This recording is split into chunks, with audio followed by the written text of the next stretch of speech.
Shalom, shalom. Bwana Yesu Kristo atukuzwe. Ndugu mpendwa mfuatiliaji wa chaneli hii ya Yosia TV, ninakusalimu kwa jina kuu la Yesu Kristo wa Nazareti aliye hai. Mahali popote pale ulipo, ninambariki Mungu ambaye ameweza kutupa kibali siku ya leo tena nimeweza kusogea mbele yako katika madhabahu hii tukufu, niweze kutamka neno la Bwana katika tafsiri za ndoto na maana zake.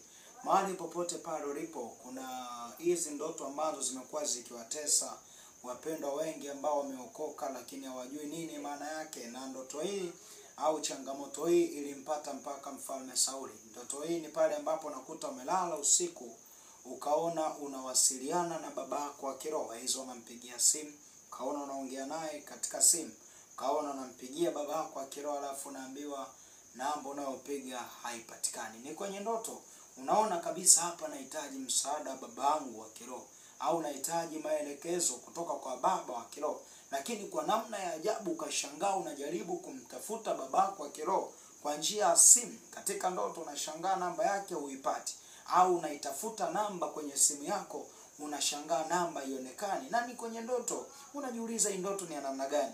Kwa nini babangu wa kiroho simpati katika simu? Kwa nini babangu wa kiroho nashindwa kumpata na nitakuwa niongee naye na jambo la muhimu la kiroho, lakini ndani yako unaona kabisa simu yako imepoteza mawasiliano ya babako wa kiroho? Au kuna mwingine unakuta ndo anajaribu kumtafuta kwenye ndoto. Naongelea jambo la rohoni, na walio rohoni wataelewa nini ninachoongea. Kuna mwingine anakuta anamtafuta babake wa kiroho mbali na kwenye simu. Anajaribu kutafuta nyumbani kwake, anashangaa mkuti. Anajaribu kumtafuta mitaani, anashangaa mkuti. Anaenda kanisani, anashangaa babake wa kiroho mkuti. Na anajiuliza ishara za namna hii huwa zinaashiria nini au zina maana gani? Sasa ukiona ishara za namna hii pale ambapo unaona unamtafuta babako wa kiroho haumpati, au mama wa kiroho haumpati, sasa ishara za namna hii jua kabisa Roho Mtakatifu anajaribu kusema nayo kuwa tengeneza mambo ya nyumbani mwako. Na hapo ongelea tengeneza mambo ya nyumbani mwako sio kama utakufa, hapana. Naongelea kwamba jaribu kutengeneza kiroho chako. Manake kuna namna umefarakana na Mungu. Kuna namna umefarakana na Roho Mtakatifu. Mungu akitaka aje kwako, au akitaka aseme nawe, au akitaka azungumze nawe, kitu ambacho atatumia au mtu ambaye atamtumia, jambo la kwanza ni yule mtu anayekuongoza kiroho. Manake ni baba wa kiroho ndio ambaye atakuongoza.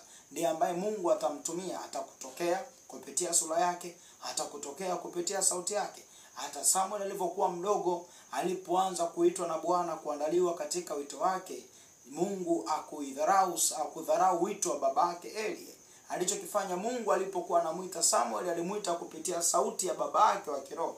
Kamuita Samuel mara ya kwanza, ya pili, ya tatu, ndipo babake wa kiroho akatambua kwamba huyu mtoto anayemuita ni Mungu. Mungu amejifunua kwa sauti yangu. Ndipo akamuelekeza, utakapoitwa tena sema mimi hapa kwa kuwa mtumishi wako ninasikia. Sasa unaona ishara za namna hiyo kiroho. Sasa Mungu akitaka aseme nawe atamtumia baba yako wa kiroho katika kusema nawe mambo mbalimbali. Fahamike kwamba Mungu hana umbo, Mungu hana sura. Hawezi akaja kwako kwa sura yake, hawezi akaja kwako kwa muonekano wake. Atatumia wale watu ambao unawajua, atatumia vitu ambavyo unavijua, atatumia wanyama, atatumia mazingira fulani ambayo hayatakupa shida ulimwengu wa roho katika kutafsiri kwamba hii hapa ni sauti ya Mungu inasema nami, au ni sauti ya Mungu inazungumza nami. Kwa hiyo ukiona unamtafuta babako wa kiroho na hapatikani, maana yake unapewa taarifa kwamba inatakiwa uingie kwenye matengenezo. Ingia kwenye matengenezo haraka sana. Hiyo ni sauti ya Mungu inakwambia kwamba njia zako unazoziendea haziko sawa. Hata ukiomba maombi, kuna namna utakuwa mbingu zinapishana na wewe, au anga la rohoni litakuwa linapishana naye. Wacha nikusomee kitabu cha Samueli pale. Samueli wa kwanza 28, Samueli wa kwanza 28 na mstari wake wa mtaanzia pale mstari wa 4. Tasoma kama ilivyoandikwa kwa msaada wa Bwana Yesu. Maandiko yanasema, nao Wafilisti wakakusanyika, wakaenda kufanya kambi huko Shunemu. Naye Sauli akawakusanya Waisraeli wote, nao wakapiga hema katika Gilboa. Mstari wa 5, basi alipowaona hao majeshi ya Wafilisti, huyo Sauli aliogopa na moyo wake ukatetemeka sana. Naona hapo. Lakini mstari wa 6 anasema, lakini Sauli alipouliza kwa Bwana, Bwana hakumjibu wala kwa ndoto wala kwa Urimu wala kwa manabii. Ndipo Sauli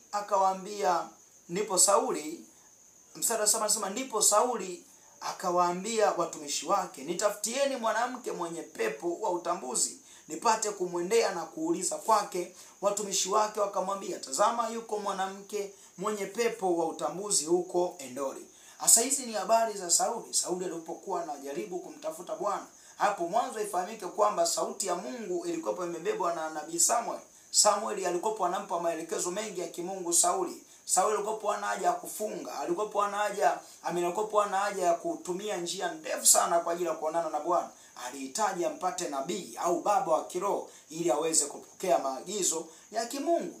Sasa kuna madhara makubwa sana pale ambapo ukaoteshwa ndoto, ukaona unajaribu kumtafuta babako wa kiroho kwenye ndoto na ukao umpati kwa mazingira yote, iza kwenye simu au live katika namna yoyote, ukashangaa tu hapatikani. Sasa ishara za namna hiyo manake ni Mungu mwenyewe anajaribu kukwambia kwamba tengeneza njia zako. Manake Roho Mtakatifu anataka kuweke katika mstari ambao anautaka, au anakuonyesha kuna matendo ambayo unayofanya sio sahihi, anataka kurudisha katika mstari ulio sahihi. Hasa hapo utaona mstari wa ngapi, wa 15 anasema, ndipo Samueli akamwambia Sauli, mbona umenitaabisha mimi hata kunipandisha juu? Sauli akajibu, mimi nimetaabika sana kwa kuwa hao Wafilisti wananifanyia vita, naye Mungu ameniacha, hanijibu tena wala kwa manabii wala kwa ndoto. Kwa hiyo nimekuita wewe ili wewe unijulishe nifanyeje. Sasa hapa tunaona nabii Sauli anajaribu kulalamika kwa nabii Samuel. Anamwambia kwamba Mungu ameniacha. Nilikopo ninaongea kwanza kupitia babangu wa kiroho, lakini kupo kimya. Manabii wote wapo kimya. Jambo la pili, nilikuwa nategemea ndoto. Ndoto ili niweze kupata ufunuo mpya. Ndoto ili niweze kupata mwelekeo mpya. Ndoto ili niweze kupata majira mapya. Ndoto ili niweze kupata msimu mpya ambao nauendea. Niweze kupata taarifa ni jambo gani linaendelea au ni kitu gani kinakuja. Lakini kote ambako nimekuwa nikikutegemea, mbingu zimekuwa zikinyamaza. Sioni lolote, sifunuliwi maono, sifunuliwi ndoto, wala hakuna nabii ambaye anaona habari zangu. Yote ni kwa sababu gani? Kwa sababu ya ile dhambi aliyofanya. Au pale ambapo alifarakana na Bwana, alipofarakana na Mungu wa Israeli, ikapelekea madhara ya namna hiyo, uadimu na ukame wa sauti ya Bwana. Hasa katika ndoto ukiona unafarakana na babako wa kiroho, aidha mchungaji wako, ni lazima uelewe kwamba Mungu anajaribu kukuonyesha kwamba uingie katika matengenezo. Ingia katika matengenezo, utengeneze njia zako, utengeneze matendo yako yaweze kukaa sawa sawa mbele za Bwana. Mungu akubariki. Kwa hiyo ukionyeshwa ishara za namna hiyo, my friend, usizidharau. Ingia kwenye maombi ya toba. Hakuna maelekezo mengine yoyote ambayo utapewa mbali na kuingia kwenye maombi ya toba, na Bwana atakubariki sana. Mungu akutunze, Mungu akubariki. Jambo la kuzingatia, hapo chini ya video yetu kuna maandishi yameandikwa subscribe. Unaweza kubonyeza alama ya subscribe kuwa mfuatiliaji wa vipindi mbalimbali vinavyotolewa katika channel hii. Mungu akutunze, ninakutakia wakati mwema. Shalom shalom. Maranatha. Lakini ukihitaji msaada wa kiroho katika madhabahu yetu itukufu, namba zetu za WhatsApp ziko hapo. Ninakutakia wakati mwema. Mungu akutunze. Shalom shalom. Maranatha. Asante sana.